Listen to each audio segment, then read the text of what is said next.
사무엘상 20장 1절부터 23절까지 교독하겠습니다. 사무엘상 20장 1절부터 23절 1절부터 교독합니다.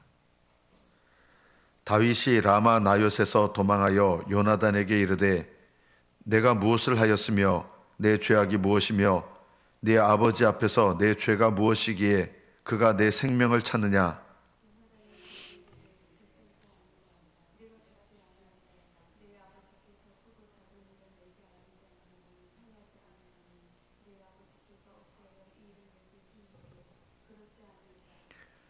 다윗이 또 맹세하여 이르되 내가 네게 은혜 받은 줄을 네 아버지께서 밝히 알고 스스로 이르기를 요나단이 슬퍼할까 두려운즉 그에게 이것을 알리지 아니하리라 함이니라. 그러나 진실로 여호와의 살아계심과 네 생명을 두고 맹세하노니 나와 죽음의 사이는 한 걸음뿐이니라.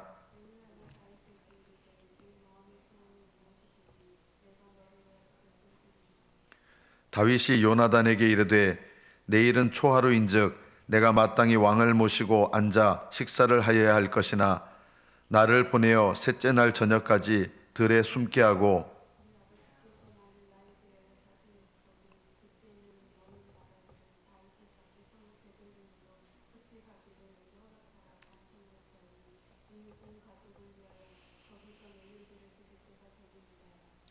그의 말이 좋다 하면 내 종이 평안하려니와 그가 만일 노하면 나를 해하려고 결심한 줄을 알지니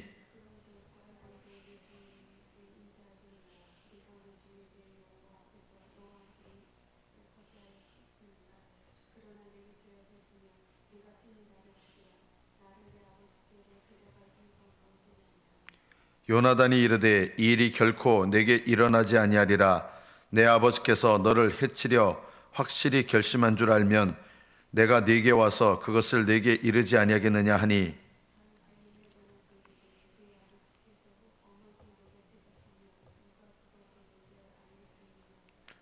요나단이 다윗에게 이르되 오라 우리가 들로 가자 하고 두 사람이 들로 가니라.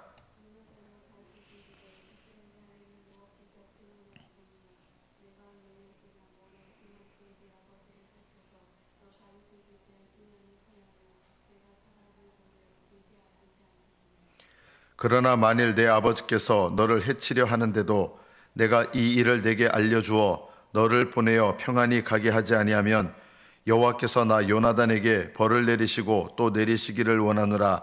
여호와께서 내 아버지와 함께 하신 것 같이 너와 함께 하시기를 원하노니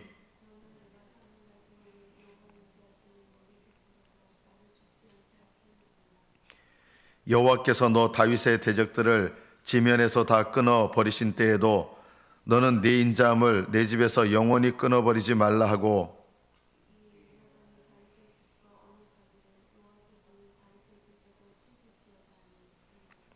다윗에 대한 요나단의 사랑이 그를 다시 맹세하게 하였으니 이는 자기 생명을 사랑함 같이 그를 사랑함이었더라.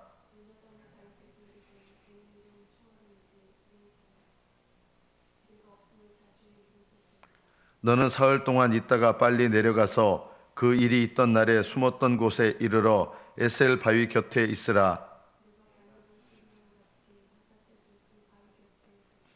아이를 보내어 자기 화살을 찾으라 가서 화살을 찾으라 하며 내가 짐짓 아이에게 이르기를 보라 화살이 내 이쪽에 있으니 가져오라 하거든 너는 돌아올지니 여호와께서 살아계심을 두고 맹세하노니 네가 평안 무사할 것이요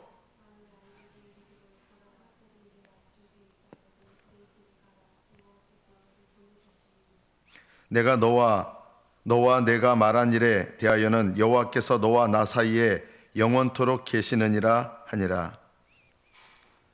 여기까지 받들어 읽겠습니다. 다윗은 라마 나요스에서 도망합니다. 이 라마 나요스이 어디냐면 사무엘이 있는 곳입니다.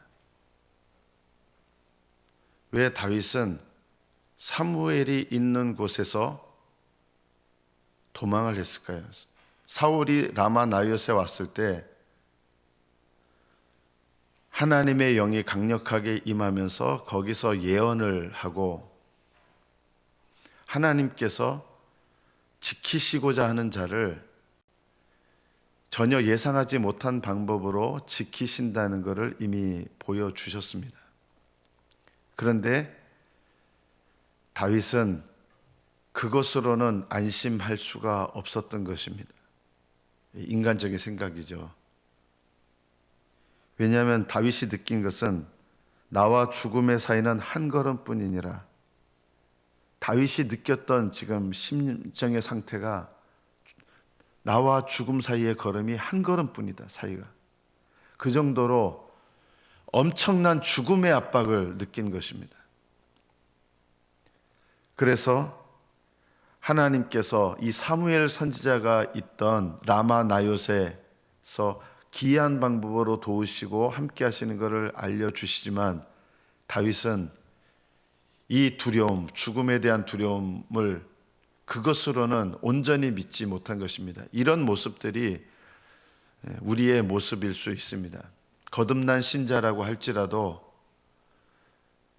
하나님께서 나와 함께 하신다는 거 우리가 믿으면서도 실제 내가 겪는 이 현실의 문제 앞에서 하나님을 의지하지 못하는 연약함을 갖고 있을 때가 있습니다.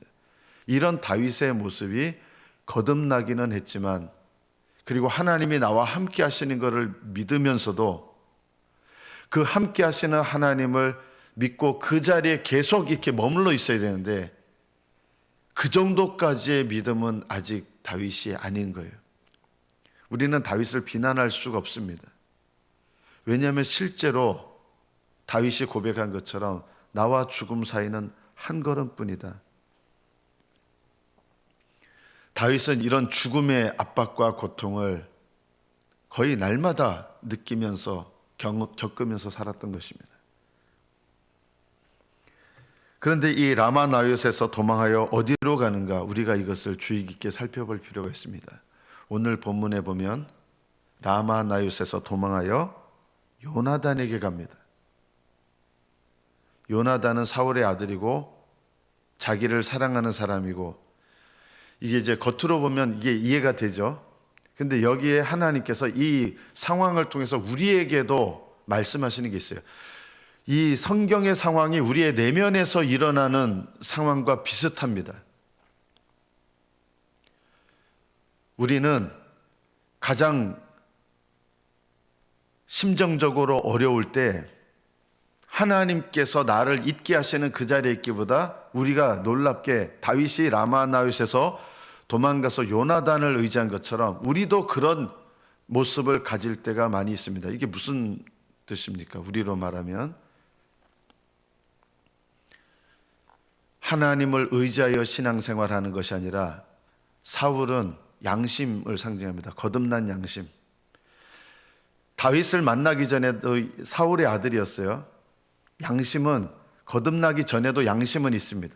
우리가 예수님을 믿고 거듭나면 그 양심은 없어지는 게 아니라 거듭난 양심이 돼서 우리를 안내하고 도와주는 역할을 합니다.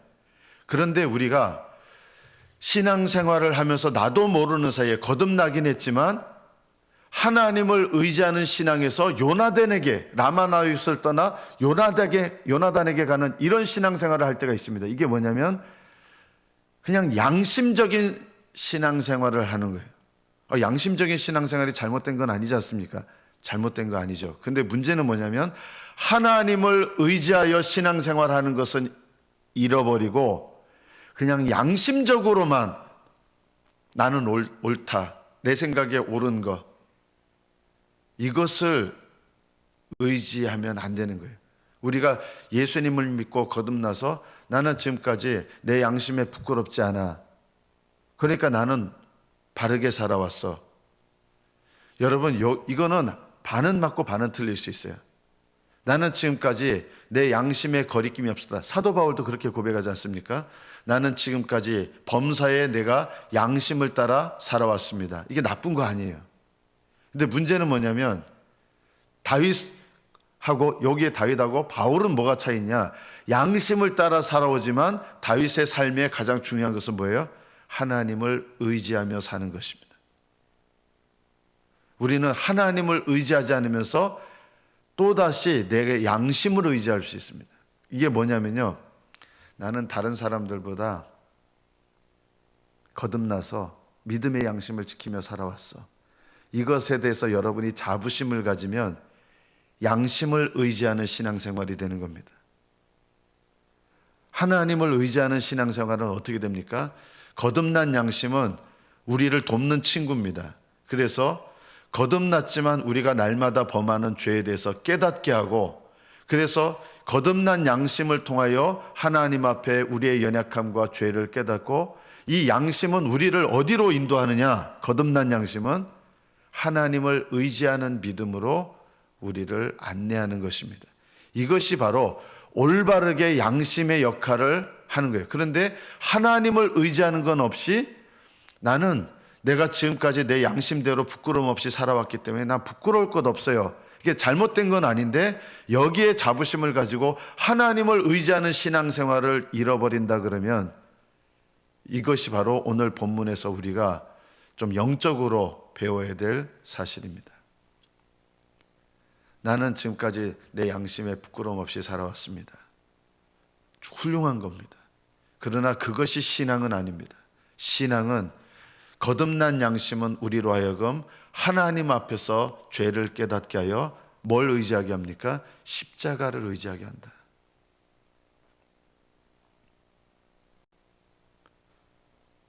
그렇게 거듭난 양심이 우리를 돕는 친구가 되도록 한다 그러면 그 양심은 올바른 역할을 하는 것입니다. 여러분은 내가 양심대로 살아왔다는 것에 대해서 자부심을 갖습니까? 아니면 양심을 통하여, 거듭난 양심을 통하여 하나님을 의지하는 믿음으로 사십니까? 내 양심은 나를 십자가로 인도합니까? 아니면 자부심으로 인도합니까? 나는 지금까지 양심에 거리끼지 않게 살아왔어요 하면서 다른 사람보다 내가 은연중에 나는 양심껏 살아왔습니다. 다른 사람보다 더 뛰어나게 그렇게 살아왔습니다. 이것은 십자가를 의지하고 하나님을 의지하는 것이 아니라 내 자신에게, 이게 바로 또다시 좀 심하게 말하면 율법으로 돌아가는 것과 비슷합니다. 여러분 양심의 역할은 십자가로 나가게 하는 것입니다. 하나님을 의지하게 하는 것입니다. 이것을 잊으시면 안 됩니다. 내가 내 양심대로 살아온 것을 의지하고 자부심을 갖고 정작 하나님을 의지해야 될 죄인인 것을 모른다 그러면 그것은 거듭난 사람의 양심을 잘못 사용해서 좋은 친구가 아니라 율법을 의지하는 것 같은 이런 잘못된 신앙생활을 하게 한다는 것입니다. 다윗은 요나단을 의지했습니다. 하나님보다 약한 것이죠, 이거요.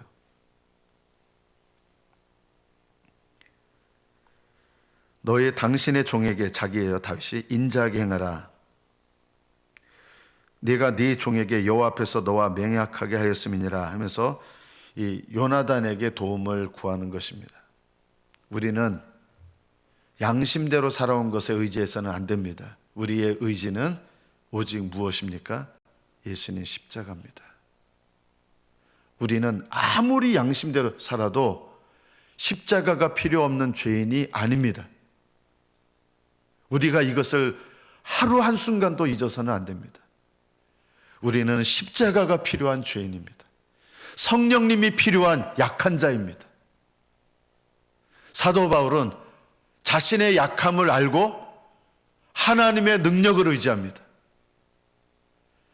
우리가 성령님을 의지하지 아니하고 내 힘을 의지하기 시작하면 그것은 잘못된 길로 빠져나가는 시작입니다. 우리가 의지해야 될 것은 오직 예수 그리스도의 십자가요 성령님의 능력입니다. 이것을 의지하지 않고 내가 양심대로 살아온 나의 걸음, 내가 스스로 살았던 거 의지하고 성령님의 능력이 아니라 내 힘을 의지하고, 이것이 불신앙으로 빠져나가는 잘못된 시작이라는 걸 알아야 됩니다. 본래 말한다면 다윗은 라마 나옳에서 목숨 걸고 거기 있는 것이 원래 마땅합니다.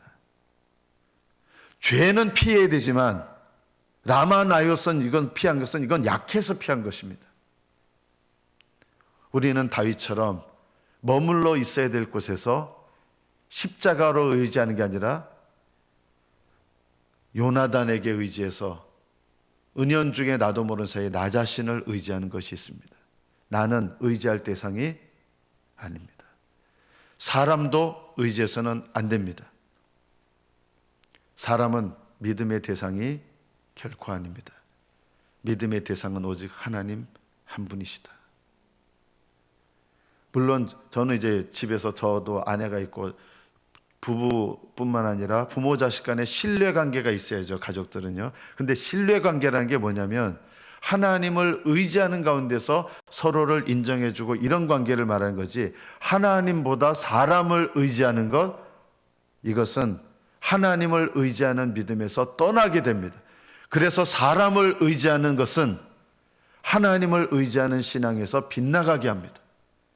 우리가 신앙생활할 때 꼭 기억해야 될 것은, 우리가 의지해야 될 것은 나 자신도 아니요, 다른 사람도 아니요, 오직 하나님만 의지해야 된다. 이것이 오늘 본문이 우리에게 말씀하는 것입니다. 죄인이 의지해야 될 유일한 대상 뭡니까? 나 지금까지 양심껏 살아왔습니다. 죄인이 의지해야 될 거 이거 아닙니다. 우리는 은연중에 이런 생각을 갖습니다. 나는 여태까지 믿음으로 살아왔습니다. 믿음으로 살아온 거 의지하지 마십시오. 하나님을 의지하셔야 됩니다. 우리는 은연중에 이래요. 나 지금까지 믿음으로 잘 살아왔고 양심대로 살아왔고, 그래서 그게 양심대로 살아온 나의 삶, 믿음대로 살아온 나의 삶을 의지합니다. 이거는요, 불신앙입니다. 이게 바로 또 자기의를 행하는 것입니다. 자기의가 뭡니까? 내가 옳다고 생각하는 나의 것을 하나님이 아닌 다른 것을 의지하는 게 자기의입니다. 우리는 십자가의 의, 예수님의 의 외에는 의지할 의가 없는 죄인입니다. 오늘 본문을 통해서 이것을 늘 우리가 알면 우리는 십자가를 의지할 죄인입니다. 이 고백으로 오직 하나님만이 옳으시고 오직 하나님만이 의지할 분이시다. 이 믿음을 가지시기를 축복합니다. 오늘 본문을 통해서 선한 양심은 필요가 없느냐? 아닙니다. 요나단은 양심인데 다윗에게 좋은 친구입니다. 어떻게 좋은 친구입니까? 선한 양심이라고 하는 건요, 불신자들은 없습니다. 거듭난 양심을 말하는 것입니다. 거듭난 양심이 선한 양심인데, 그럼 선한 양심은 어떻게 해야 도움이 됩니까? 다윗의 길을 알려줍니다. 내가 어떻게 될지 화살을 쏠 텐데 너보다 저 다윗의 있는 곳에서 더 멀리도 쏘고 가까이도 쏴요. 그래서 네가 뭐 가야 된다 그러면 먼 쪽에다 화살을 쏘고 자기 사환한테 시켜가지고 너 계속 가서 저기 있는 화살 주워와 이러면 다윗에게 넌 도망가라는 뜻이 되는 거고, 다윗 앞에 화살을 하나 또 쐈거든요. 3발을 쏴가지고 앞에 있는 화살에 대해서 요쪽에 가까운 쪽에 있다 그거 주워와라 이러면 다윗 보고 도망가지 말고 이쪽으로 와라, 이런 표시를 한 거예요. 요나단이 다윗에게 이렇게 화살을 통해서 알려준 것처럼 선한 양심, 거듭난 양심은 믿음의 사람들이 하나님 앞에 어떤 길로 가야 될지를 알려주는 좋은 친구가 되는 것입니다. 양심을 의지해서는 안 되지만 선한 양심은 우리의 길을 가르쳐 줍니다. 여러분에게 있는 믿음의 양심, 거듭난 양심을 통해서 하나님은 내가 뭘 깨닫게 하십니까? 첫째, 선한 양심은 하나님 앞에 내 죄를 깨닫게 하십니다. 선한 양심은 십자가로 나아가야 될 길을 알려주십니다. 선한 양심은 내 스스로 아무것도 할 수 없다는 것을 알면서 하나님을 의지하게 합니다. 이것이 거듭난 양심이 우리를 돕는 비결입니다. 여러분, 양심이 깨끗하셔야 됩니다. 양심이 더러우면 믿음은 올바르게 발휘될 수 없습니다. 참된 믿음은 깨끗한 양심 안에 거하기 때문입니다. 그래서 여러분이 깨끗한 양심을 소유하도록 애쓰셔야 됩니다. 어떻게 해요? 주님께 우리의 죄를 고백하면 주님은 미쁘시고 의로우셔서 우리 죄를 사하시고 우리를 깨끗게 하시는데, 뭘 깨끗게 하십니까? 더러워진 선한 양심을 깨끗게 하시고, 그래서 선한 양심이 깨끗할 때 우리가 가는 길을 알려주는 좋은 친구가 된다는 것을 아셔야 됩니다. 선한 양심을 지키시는 분들은 하나님 앞에서 내가 어디를 가야 될지, 뭘 선택해야 될지 하나님이 분명하게 알려주십니다. 여러분이 하나님의 뜻을 제가 잘 모르겠어요 하는 가장 큰 이유가 뭐냐면 거듭났을지 모르지만 양심이 더럽혀져 있기 때문입니다. 양심이 더럽혀져 있으면 내가 뭘 해야 될지, 어떻게 될지 올바른 지혜를 가질 수가 없습니다. 지혜는 올바른 길을 선택하는 능력인데 이 지혜를 가지려면 선한 양심이 우리를 밝혀줘서 인도해야 됩니다. 그러나 이 선한 양심이 더럽혀져 있기 때문에 성도들이 내가 지금 어디에 있고 어떻게 살아야 되고 이걸 몰라요. 여기에 가장 중요한 문제가 뭐냐면 십자가로 나아가서 주님께로부터 씻음을 받아야 된다. 우리가 오늘 마지막 말씀을 통해서 기억해야 될 것이 있습니다. 요나단과 다윗은 언약을 맺습니다. 여러분도 언약을 맺으셔야 됩니다. 어떤 언약이냐? 내가 선한 양심대로 살기를 원합니다. 이거는 좋은 것입니다. 믿음의 양심을 따라 살기 원합니다. 그리고 믿음의 양심을 따라 돌아보고 날마다 십자가를 의지하는 것. 내가 믿음의 양심을 따라 살기 때문에 자부심을 갖는 것이 아니라 믿음의 양심을 따라 살면 겸손하셔야 되고 십자가 의지하셔야 되고 날마다 내가 얼마나 연약한 자인지 알고 하나님의 도우심을 구하는 것입니다. 그래서 선한 양심과 약속을 맺으셔서 어떤 삶을 사셔야 되느냐? 오직 하나님을 의지하는 믿음으로 사십시오. 오직 하나님의 능력을 의지하여 사십시오. 라마나요에 거하셔서 하나님의 붙드시는 그 은혜 가운데서 주님과 함께 하시고 동행하십시오. 날마다 여러분의 믿음의 양심을 일깨우는 방법 말씀 읽으십시오. 저절로 양심이 여러분을 인도하는 게 아니라 여러분 안에 선한 양심, 거듭난 양심은 성령님께서 밝혀주셔야 되는데 뭘 갖고 밝혀주시느냐? 여러분이 말씀을 읽고 묵상할 때 그 선한 양심이 하나님의 말씀을 통해서 성령이 역사하시는 것을 깨닫게 합니다. 그래서 왜 하나님의 뜻을 모르냐? 말씀 안 읽으셔서 그래요. 말씀을 마음에 두지 않아서 그래요. 말씀을 여러분 마음에 두십시오. 하나님의 말씀을 묵상하시고 적용하십시오. 그러면 성령께서 여러분의 선한 양심을 통하여 하나님의 뜻을 깨닫게 하시고 여러분의 길을 구체적으로 분명히 지도하십니다. 날마다 말씀을 좇아 주님과 동행하시는 저와 여러분 되시기를 축복합니다. 기도하겠습니다.